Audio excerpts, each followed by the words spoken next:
Welcome, everybody, to the Bleav in the Southside podcast. I am one of the co-hosts of this show. My name is Steve. I go by Steve-O on Twitter or at Drunk Shy Sox Fan.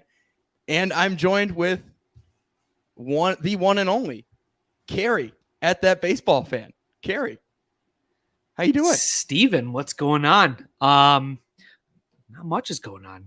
Nice little win here. Just getting over. And yeah, I'm really excited to get this thing started, man. Our first episode, on the Bleav Network. So let's get this thing rolling here. Absolutely. I'm really excited to get this going with you, Steve. I know we've been talking about doing something for maybe a year or two now together, right? You've had me on your other show here on the Sons of Hanaki, like 3 or 4 times, and we talked, hey, let's get something going, us two, and we're here now, so absolutely. Well, yeah, and you kind of gave me a little bit of an introduction. I've been doing this podcast thing for a minute with the Sons of Hanaki podcast. I've been on Sox Twitter for a few years, as well as you have. The 108 tourney is definitely one place where we've gotten people to get to know a little bit about us. But, I wanted to give you a true formal introduction. And here we go. You are not just Carrie. You are joining me as my co-host. You're originally hailing from the Buffalo Grove, Illinois. You are the only person I personally know who doesn't make Nick Madrigal look vertically challenged.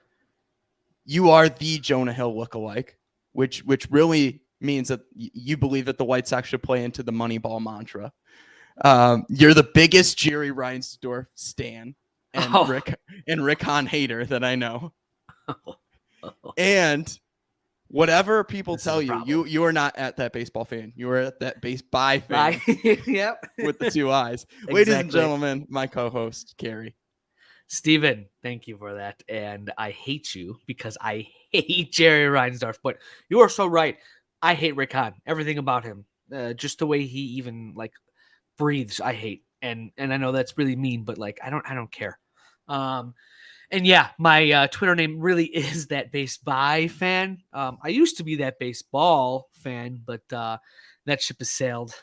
So now I am That Base-By Fan with 2 uppercase I's that look like L's. So, sorry, Twitter and Elon or whoever runs it now. I tricked you. So I'm back.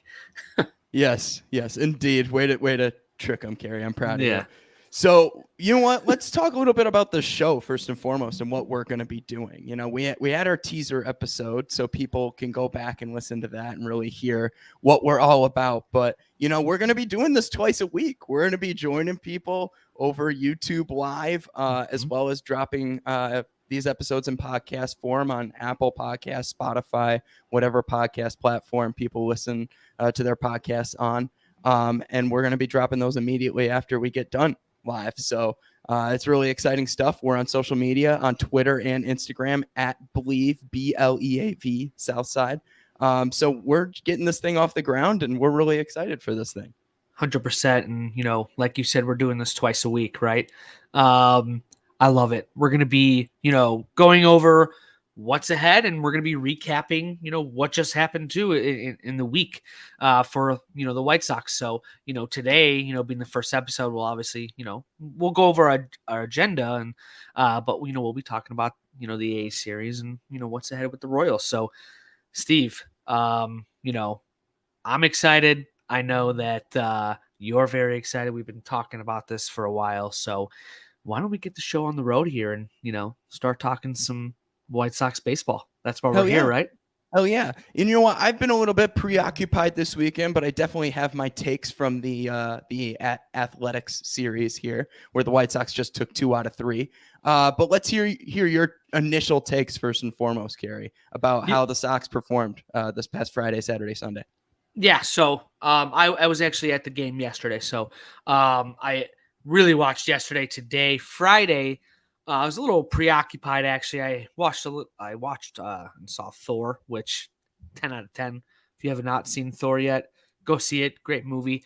But I was, that guy that checks his phone during a movie, and I was just looking at it, and just, thoroughly disappointed the whole time seeing that the Sox had let up, 4 runs, I think, in the first 2 innings, which is, Lance Lynn. I Bleav he pitched on Friday, and I don't know what the hell is going on with this guy. And, I know our good friend, Alex Rude, who's probably his biggest hater, will probably tell us I told you so with all this, but I just promise with this guy, with Lance Lynn, and it's not even just last year, the past few years. So to see him really struggle, and I think he's had maybe 1 or 2 good outings since he's come back. It's been quite a bummer to see. And it's kind of, worrisome because, you need more pitching now, especially with Lance Lynn, Kopech innings. So, but yeah, to answer your question, Friday was disappointing. Saturday, great game, for the first, 7 innings. It was bad actually for the White Sox. Couldn't hit anything. And then Gavin Sheets, can't stand him. He hits a home run, and then today they played very well. So, they definitely needed to win the series. No, absolutely. I mean, winning the series is an enormous step in the right direction for this team, especially after they split with the Rockies, another game that they should have won. And oftentimes it's this team beating itself, which is the most frustrating part about this team. I can comment here. We got this comment here from Lucky Spag, who is a big supporter of the Sons of Honarchy podcast. It's good to have him here in the comment section on YouTube. We're going to be live every episode. We're going to be flashing these comments all the time. Yeah, they still can't hit for shit. And it's pretty much true. The offense was lackluster on Friday. It was basically non-existent on Saturday. And today it was okay at best. At least you outslugged your opponent with 2 homers. Ball go far, team go far. And yes, even Beer Garden Jim says he beats himself about 3 days a week, just like the White Sox. So it's good to know. Thank you for that insight, Jim. Still I want probably to talk. Dry. Exactly. I'll get into the offense, but I want to talk to you. You brought up Lance Lynn and the need for pitching, and we're going to talk about trade deadline acquisitions too toward the end of this episode. But I want to hear what you think about Lance Lynn. Can he be trusted at all? Is he going to be back? Isn't he be able to figure it out? What are you seeing? I'm seeing a guy that's coming off knee surgery, right? That's 35 years old, right?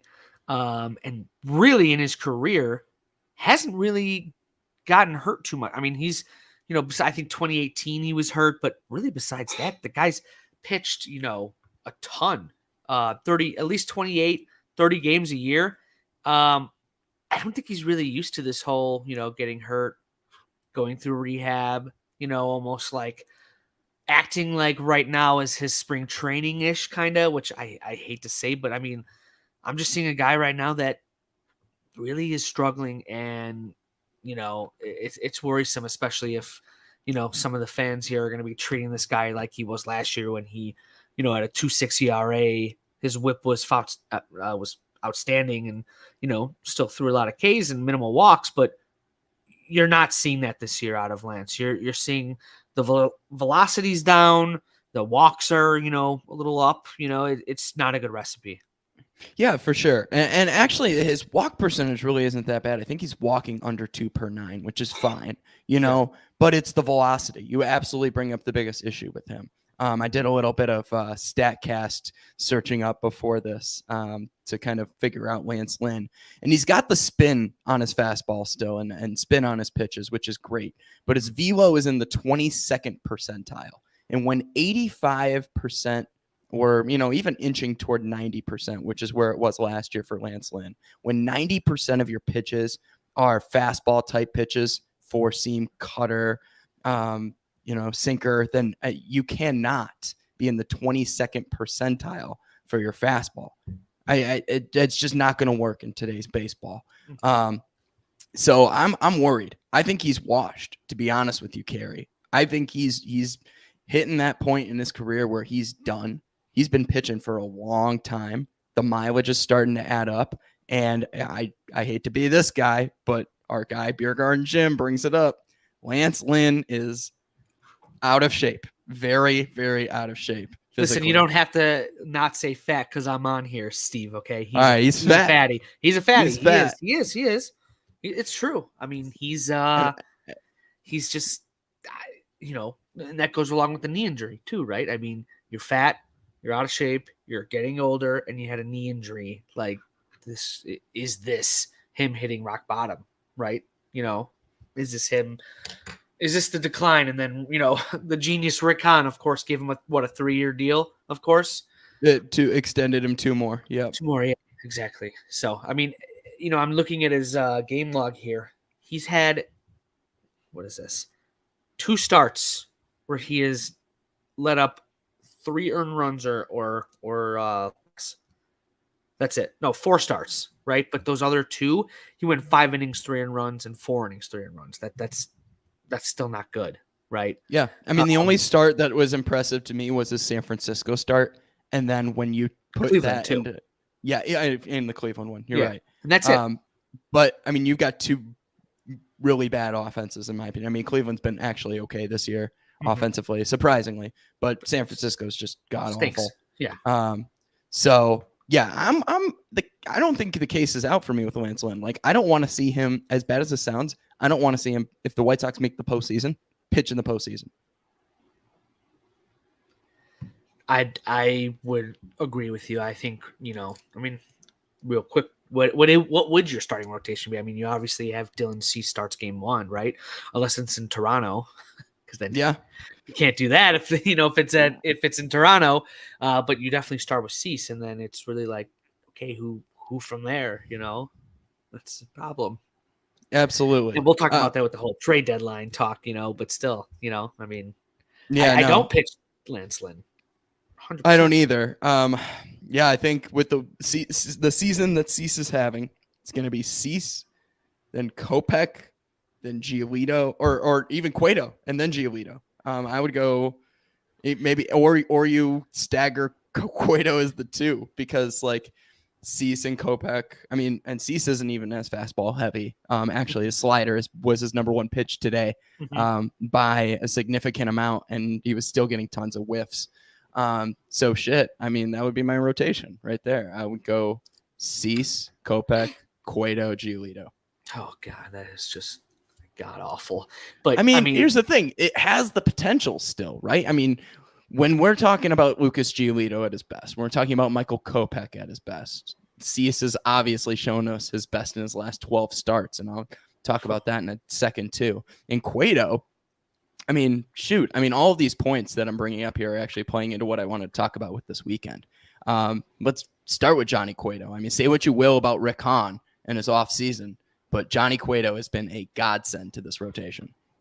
100,000%. And it's funny you bring that up, because I was out there tailgating Saturday with a few people before the game, and someone says, Kerry, what do you think Cueto's going to do? And I said, he's going to do Johnny Cueto things, and he's probably going to let up some early runs, maybe a first inning, second or third inning run, right?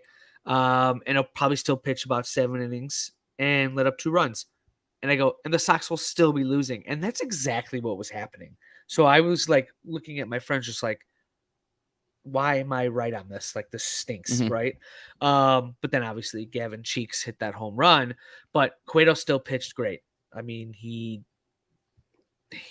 is what he is, right? He's a veteran. He's savvy. He throws people off. He quick pitches. He changes his, delivery. He doesn't have the velo, but he's all about location. So I know it seems like it is a little unsustainable, in my opinion too. I mean, when you look at the numbers, but I know if you can just keep this going on for just a little bit longer, then Sox will be in good shape. But I just, I don't want to see the wheels fall off, because if they do, they're going to fall off very hard with Cueto. He's that type of pitcher. No, 1,000%. And that's what you're going to get with Johnny Cueto. You weren't getting somebody that's going to pitch, 200 lights out innings. That's why you picked him up when you did and where you did. But dude's been an absolute workhorse. I mean, he is battled even when his team is giving him 0 run support, as you kind of mentioned. When we talk about his last 6 starts, 5 of them have been quality starts. And by quality start, I mean 6 innings pitched, 3 or less earned runs given up. The other start, he gave up 4 in 7 innings against Cleveland. So he's been really solid ever since, I'd say, the end of May. Or no, maybe it was like middle of May. Or no, end of May, beginning of June. Really good. Yeah. No, I'm a Cueto guy. I like beefy players. That's why Lance Lynn, sucking sucks, for my brand of people, right? I mean, like Cueto's been good. There's other fatties in the league that are good too. I mean, always been a big Pablo Sandoval fan, but you get what I'm saying. So that's why it'd be nice to see Lance Lynn pick it up kind of like, Cueto does. I feel like they're almost similar in a way, right? Where they kind of have to get savvy a little bit. I mean, Lynn might have to a little bit more, right? Maybe he can learn a thing or two from Cueto with that velo dropping and, being a beefy boy. So, right. Well, whoever is taking tips from wherever Dylan Cease is getting his information from, let's talk about that really quick too. Yeah. I just want to mention this. Since May 29th, and that was a start against the Cubs, Cease has given up 1 or less runs in every single one of his starts. So that's 12 straight starts. 2 of those starts, he only went 4 2/3, but every single one beyond that, he's gone at least 5. He's got to be in Cy Young conversation, correct? Well, it's funny you said that. Is it Codify Baseball? They just tweeted out something that said, that is very true, Jim. I did just text you that. But Codify Baseball was basically, they put a tweet out that said, only 3 pitchers ever have had that stat line, right? Where they've let up 1 run or less in like 12 straight starts or something like that. And it's Dylan Cease, Jacob deGrom last year won the Cy Young, and Jake Arrieta in 2016 won the Cy Young. So, right. And it's funny you mentioned Arrieta because Len Casper, former Cubs announcer and now White Sox TV guy, likened this stretch that he's having to a shorter version of Arrieta in 16. Yeah. While it hasn't been as long, he's actually been more dominant though when you look at the numbers. So fantastic to see out of him. And it's not fastball reliant. And what Cease has learned to do is not try and blow 99 by a guy every single time, especially third time through an order, but really mix in that slider and knuckle curve. So that slider, most valuable pitch in baseball this year. Yes, and one thing he also has learned is to not waste pitches. Dylan Cease last year, not as much last year as much as like 2 years ago, right? His first 2 pitches, right? He's throwing balls, he's throwing junk just to like get something over to make you swing. Now he's just saying, here's what I have. I dare you to hit it because you're most likely not going to hit it, So, and with that slider, being so accurate now, he is a top 5 pitcher in baseball right now as of 2022. Absolutely. Cy Cease. I like Cy the ring Cease, of that. who's not even an all-star. Crazy. Just absolutely crazy. Guess who wasn't an all-star last year? Who? AL Cy Young Award winner. Who won AL Cy Young again last year? Kind of quizzing you here, seeing if you can remember. Oh my God, who did one? Robbie Ray. Oh yeah, Robbie Ray. See, you know what? It's funny you said that because I remember I was thinking, I'm like, did Robbie Ray even win last year? But I think he had just a crazy second half last year, and that's what happened. That's what helped him get. That's what helped him get. I can't concentrate with Jim making comments like that. I know, That's what helped him get the Cy Young. Yeah, I mean, I don't exactly. have any memes on Twitter. Kerry, you are really the nicest guy in White Sox Twitter. Like you and Willie P. Willie P. I think I'm nicer than Willie. He's kind of an asshole, Willie. Absolutely, so. Willie's the worst. Absolutely, like he let me stay at his house in San Diego for like 5 days. I would never let you do that. I know you wouldn't. I know there's no shot. Oh my Same gosh. with Jim because he can't cook. So. Indeed, everything. Terrible cook. All right. Speaking of, let's get back into baseball conversation. The White Sox got a 3-game set at home against Kansas City coming up, Kerry. First and foremost, I want to ask you, who scares you the most in that Kansas City lineup? Can I answer nobody? Nobody. They stink. Okay. They were not. No, I would say Salvador. I think Salvador Perez kind of stinks in my opinion. Yeah, he hasn't had a great year. And I think last year was really a fluke year for him. Hitting like 40 home runs, just very unnecessary for him to do. But I I don't really think anybody's scared. I think the one guy that scares me is no longer on that team, and that was Andrew Benintendi. Oh, yeah. No, I mean, he was definitely their most fruitful player throughout the year so far when it comes to their everyday lineup. Bobby Witt Jr. has had a pretty decent year so far, though he's battling a hamstring injury right now. I don't know if he was in the lineup today. I know they sat him Friday, and he played yesterday, I think, at DH. So depending on how much we see of Bobby Witt Jr., he's somebody that could hurt the Sox.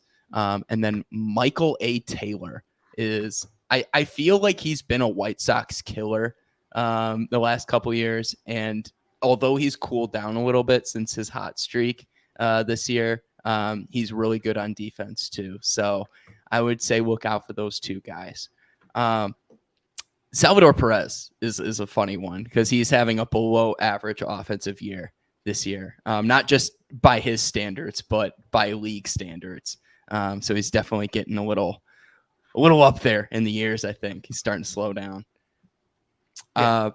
So rotation wise, Sox got Kopech, Giolito, and Lynn, and the Royals have Keller, Singer, and Chris Bubic.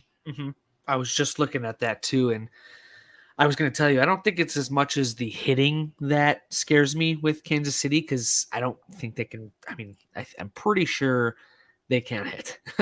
And that's why they are where they are. It's their pitching against the White Sox specifically, which most pitchers dominate the White Sox because they can't hit. Thanks, Rickon. And I looked at Brad Keller, and he has dominated the White Sox this year. I think he's thrown. Both games were 7 innings of 3 earned runs or 1 earned run ball. So he's shut them down.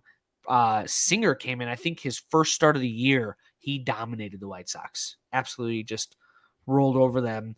Bubic, though, being a lefty, and I know he is a bum, and I know that he's been hit around by the White Sox a few times. I want to say in 2020 or 2021, he did a little bit better, but I see them winning this series, but with this rotation, but they have to win one of these first 2 against these righties that have pretty much shut down the White Sox. 1,000%. Who do you think the Sox are going to struggle more against, Brad Keller or Brady Singer? I think Brady Singer. I think because he throws harder. He's got, that fastball that seems like a lot of players can't hit on the White Sox this year is the fastball. Keller obviously doesn't have as much velocity. He throws a little bit more junk, and he also looks like the kid in the movie The Cat in the Hat. But that's good. He does. He looks just like him. He literally looks just like him. But to answer your question, I think Singer comes in, and if he can keep his control, I think Singer will shut down the White Sox. Okay. Yeah. I've got it marked down as game 1, Sox winner. I have faith against Keller that the White Sox are finally going to show up against him, especially, Brad Keller is the guy who plunked TA. He's the guy that TA did the bat flip off of, and the guy that plunked TA in that. And I think with the White Sox really fighting for a division title, way harder than they need to be right now, or way harder than they should have to at this point in the season. I think there might be a little bit of you can't measure this, but chip on the shoulder there. Oh, yeah, that's right. And TA is probably going to miss the series. So hopefully more on the White Sox to kind of step up and fill in there. And I need to ask you about that situation. I was just going to say something about it. I'll do that in a second. I also think with you, I think it's going to be tougher for the Sox to hit Singer's sinker, Brady Sinker. Definitely his top pitch, the one that he relies on the most. And then, I think the Sox are going to shell Bubic, but I also think that KC is going to hit Lynn hard, and I would definitely bet the over on that third game right there. Oh yeah, is that the Lynn Bubic game? Yeah, Lynn Bubic. Okay, well, Lynn has Bubiches. But I could see that. That'd be definitely a good game you would go over on, but I do essentially think the White Sox do win the series. They take 2 out of 3. They continue a nice July that they had. They were 16-11. With another easy stretch coming up, and the Sox have had the Royals number. So I see them actually winning, and I see Giolito pitching well. I see him getting back, to where he needs to be, and getting back right against the Royals. I mean, depending, is it a day game or is it a night game for Giolito? Should be Tuesday night for Giolito. It's a night okay, game. Good. If it's a day game, just count that game out. Bet the over on the other team every time Giolito's pitching. So. Absolutely. So well, yes, but before the quick prediction then, are you saying the Sox got a chance at a sweep then this series? If they win the first 2 games, they're sweeping. 1,100% they are going to sweep if they can take from these 2 righties. But watching the 2022 White Sox, they're probably just like, after a good, last 2 wins these 2 games, they're going to come out the gate slow as shit and look horrible the first game and then get their stuff together the last 2. Yeah. Hey, it's very possible. I think low scoring game 1, they win. Low scoring game 2, they lose. Yeah. But game 3, just light up the scoreboard. It's going to be nuts. Yeah. So let's talk TA. Please. Beer Garden Jim in the comments says no way that suspension doesn't get upheld. So Jim, I have to disagree somewhat. I think he's going to get suspended. I think it's going to get reduced to 1 game. That's my opinion. I think he's going to appeal it. They're going to show the replay. And if you look at the replay, the ump kind of bumped into Tim Anderson as well. So, when he was so surprised, he was like, oh my God, this guy touched me. He looked like Josh Donaldson if Tim Anderson touched him, I think it's going to get reduced to 1 game. That's just my opinion. It wasn't that bad. It really wasn't that bad. The umpire was so theatrical because, like it always has been in the MLB, it is the ump show. So, hey, the ump show is real in Major League Baseball. I will say this, Tim's got to hold it back a little bit on that one. And Does he? I appreciate the excitement and the passion that Tim Anderson plays with in the game. Was he baited a little bit by that ump? Yes. Does he need to show a little bit of restraint in regard to the physical contact and the proximity? Yes. I disagree there, and I'll tell you why. Okay. I'll tell you why, and I agree. Yeah, maybe he shouldn't have gotten so close. Maybe do it at a little bit of a distance, but I don't think he should have held back. This team needs any spark they can get because they're not getting it from the crypt keeper. At coach Tony La Russa is not doing anything. He's yawning and half asleep the whole time, right? Somebody needs to show some excitement, something, some restraint, right? It's not going to be Moncada. Eloy's just the Dwight Howard of the MLB. He's just too happy, right? You have, Abreu's quiet. He doesn't say anything. Pollock, Vaughn, you need someone like a Tim Anderson, or like Grandal's the only guy I can think of that would give crap back to an umpire and kind of excite the team. So, I disagree on, well, hey, I hope it sparked the team a little bit. I hope that's what it did. It sucks though that we're gonna be losing Tim, and I really think that he's gonna be gone for 3 games, and they cannot afford to lose Tim for 3 games. And I guess this is probably the series they're gonna play without him. And yeah, I still have faith that this team's gonna pull out 2 or 3 against Kansas City. That team is just too bad. But let's hope. Yes. Let us hope. So, just strong pitching. Hitting, 3 or more runs. If they score 3 or more runs in any of those games, they're going to win. So I would hope so, but you can't rely on 3 runs to win a ball game. They've done that way too much this year already, and it's bit them in the ass. And yes, please, for the love of God, no Leury Garcia at shortstop. I would much rather see myself at shortstop than Leury Garcia. That's saying something. I agree. I cannot stand Larry Garcia. I don't even want to talk about him because I will get upset. For sure. Well, speaking of which, the White Sox could make some acquisitions in the next 48 hours or so. A little bit less than 48 hours now at this point. It is 5:30 on Sunday afternoon, the 31st. The trade deadline ends on the 2nd. So, Carrie, put yourself in the shoes of your favorite person of all time, Rick Hahn. Ugh. Or maybe Kenny Williams, if you have that much disdain in your heart. I like Kenny. I don't mind Kenny. Kenny brought me a World Series. I can't hate the guy. Rick Hahn has brought me absolutely nothing but like just shame and just anger and just, yeah, more than that. I hate that guy. So who are you targeting if you are the GM of this White Sox ball club and seeing the needs that are spread across the team? Yeah. So I hate that I'm about to compare him to this team solely because of what their outcome was. But if you look at what that team did and where they were in the standings compared to where the White Sox are now, it's eerily similar. Do what the Atlanta Braves did. Okay. And I'm not saying White Sox should copy what they did and they'll win a World Series. No. I'm saying do what they did as in don't get the big fish. Okay.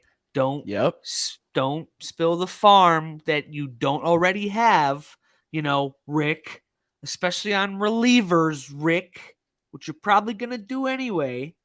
Don't do it. Do the small deals. Get the Solares. Get the Eddie Rosarios, right? Like these players that Jock Peterson, right? That's a guy I want to talk about. You need to get some of these type of players, right?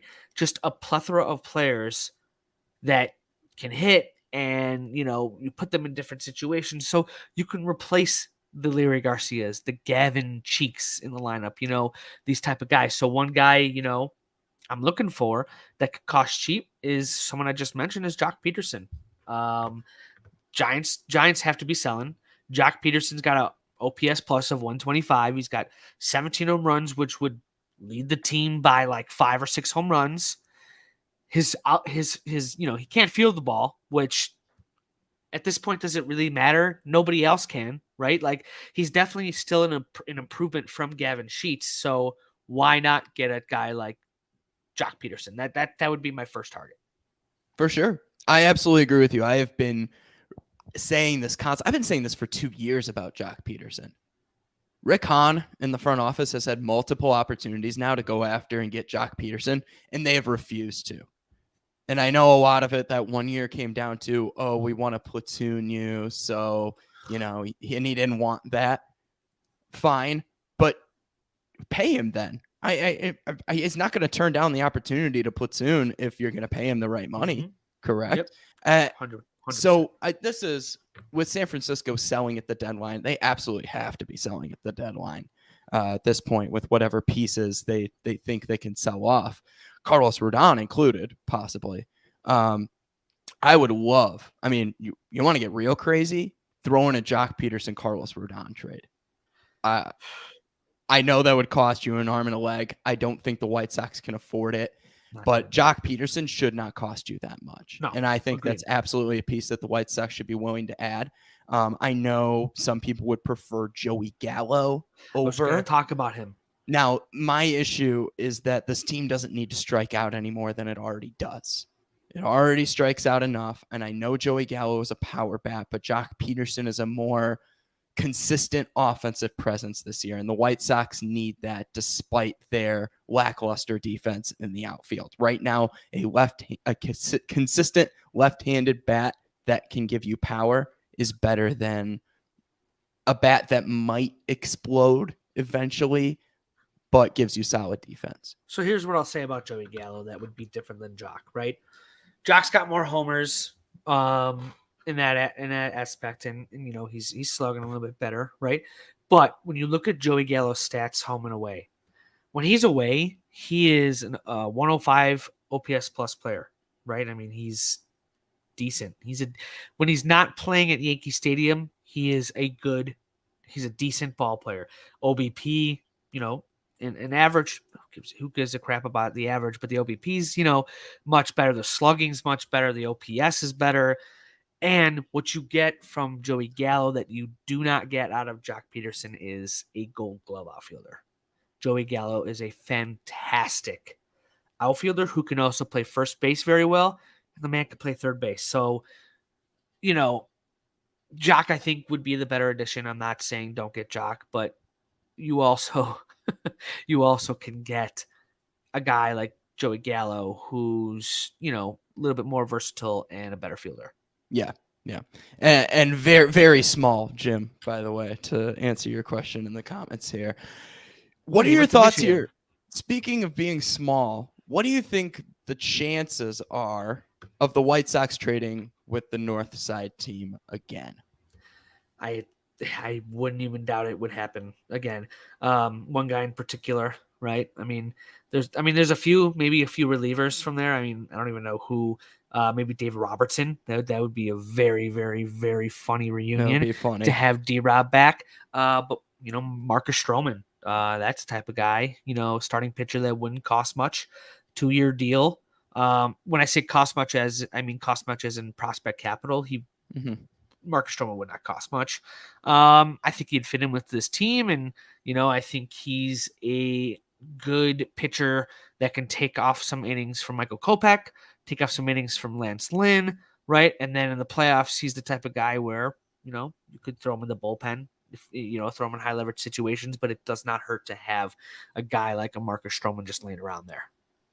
Yeah, absolutely. I think Marcus Stroman would be fine. If you're going to go for that tier of starter, I'd almost rather see them, and this is crazy a little bit, but Noah Syndergaard. I'd rather see them go after Syndergaard than go get Stroman. I just think that Syndergaard's stuff is just better in general. Maybe Stroman would be a good fit. What about Ian Happ from the Cubs, though? That's kind of what I was trying to bait you on here a little bit. See, I thought you were okay. Yeah, the reason why I didn't even try that is because I just don't think that's a trade possible. Because I just don't think what the Cubs are going to want for Ian Happ is what the White Sox should give up. I don't think he's worth a Colson Montgomery or even an Oscar Colas. I really do not think he should cost that, and I think that's what he might cost because I think this is not his last. I think he's got one more year on his deal. I want to say this year and one more year of ARB.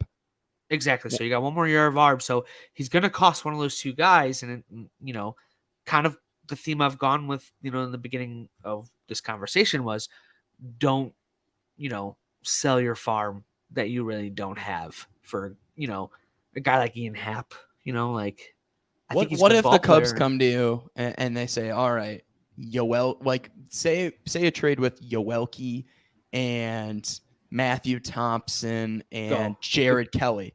No, I don't think I'd do that. I think that's, you think that's too much? I think if you add the first two in there, I don't think I just know the White Sox wouldn't trade a Jared Kelly. Rick Hahn is in love with his prospects, right? That was a second-round draft pick or first-round draft pick. Second round, yep. Yeah, I see that Matthew Thompson and maybe someone like that, and maybe a Yolbert, right? Someone like that, but I don't see them getting rid of Jared Kelly in their pitching. I don't. Yeah. But I might do that. I don't know. Ian Happ's a good ball player, but and he can play fits second a need. too. He does fit a need for the White Sox, a big need. A guy who can play outfield, a guy who can play second base, and a left-handed bat that hits righties well. Yeah. The Josh Bell rumors have quieted down in regard to where he's going. Should that be a target? It should be. Will it be? Not a chance. I think I don't think Rick Hahn's looking for that type of player.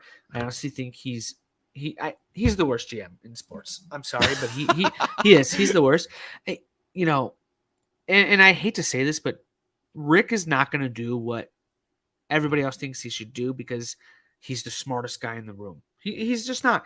He doesn't think they need an outfielder. He doesn't because he's got Jimenez and Pollock and Sheets. He's fine. No, he has Sheets and Vaughn. He's bullish about Sheets and Vaughn. That's what I'm saying. He's bullish about these guys. So it's like, what he's realistically going to do is just get a couple relievers, and he's going to get a second baseman when you don't even need one because Josh Harrison is just fine. Josh Harrison is just fine at second base. yeah. I'm totally fine with him and Larry Garcia platooning. I don't care. I mean, I'm okay with Josh Harrison being one of those platoon bats and gloves because he's been good defensively, but Larry is just he's so bad. He's so bad. Remember when Rick Hahn signed him to a 3-year deal? Never forget. Stop! You're getting me upset again. I know. I should not try and get you too riled up. To go along though with your, with Syndergaard and Stroman, if you look at their numbers, they're like the same numbers. They're the same pitcher this year. The same pitcher this year. In regard to their like baseline stats. Their stats are literally the same. Literally, one has 2 more starts, and Syndergaard's got less strikeouts than Stroman does when he does start, but they're the same pitcher. So I'd probably take either one of those guys, to be honest. And, it'd be fun. So, I mean, yeah, it would be. I mean, once again, it's the lack of trust that I have in Lance Lynn that really forces me to think, okay, they need to target a starter as well as a left-handed reliever, cough, cough, Andrew Chafin. Just going to talk about him. Yeah. Yeah, that would be a great addition for this bullpen. I mean, it would remind me of the Tepera deal, but left-hander this time around. Yep. And that's who I want. Just go get Chafin. Yeah. Okay, Rick, even though I know what you're going to do, you're probably going to trade Colas and like Cespedes and, our second, third, fourth, fifth, and sixth prospect for Josh Hader. You're going to do it. I already know you're going to do it. You're probably going to do it, and it's going to backfire just like Craig Kimball did. And because Hader's been pretty bad this last month. I mean, his ERA's in like the 10s. Yeah, he's fallen off. But that's when Rick Hahn goes, oh, it's like James Shields. He's cheapest than he's ever been. He's the cheapest he's ever been. I got to go get him now, right? When he's at his worst. Who cares about the underlying numbers and really bad trends? Get him now because we can maybe catch lightning in a bottle the White Sox way. So, Rick, if you're listening, which you're not, go get Chafin, okay? Do not get Josh Hader. I'm begging you, please, because Chafin's numbers are like just as good. There it is. There's the monologue from Carrie to Rick Hahn. Well, Carrie, as we wrap this thing up, because we said we'd go about 45 minutes today since it's our first pod and we needed to do a little bit of housekeeping as well. Well, I wanted to wrap up on, obviously, there's a giveaway today. And I threw a bunch of names into kind of a wheel of names, wheel of fortune spinner. People should be able to see it now. Beautiful. Look at that spinner on our screen, Carrie. So I'm going to click the spinner. And we're going to see who wins this Liam Hendricks bobblehead that we're giving away. All right. At Todd Hertz. So I will be reaching out. Congratulations to at Todd Hertz, who won the bobblehead today.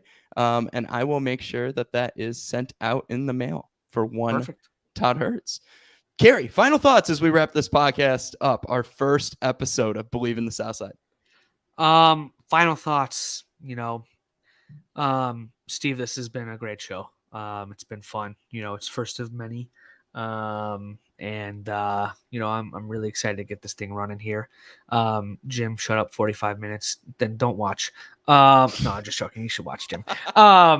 But I'm really excited to get this thing going here. It's going to be, fun to do this with you this second half of the season where, Sox can make a run or they can just completely fail. And we're going to be able to talk about trade deadline at the end of this week. So, Steven, I always call you Steven, but I am so pumped to do this with you. It's going to be a fun ride, this, especially the second half of the season. And like Steve Stone said, we're just going to have to enjoy the ride. Absolutely. That's all we can do right now is enjoy the ride because we're in it. And especially if Rick Hahn doesn't make any moves, that something better happen. Do something, please. All right. Thank you, everybody, for tuning in. And thank you to our live listeners and live viewers here on YouTube. Make sure you hit subscribe so that you're notified when we go live for these episodes. For everybody else, make sure you subscribe to the podcast as well. We'll be on Apple Podcasts, Spotify, everywhere else you can listen to podcasts. So we're looking forward to having you guys tune in to us and interact with us twice a week. So Everybody else, have a great night, and we'll check in with you guys after the KC series. Absolutely. Have a good one, guys. Peace.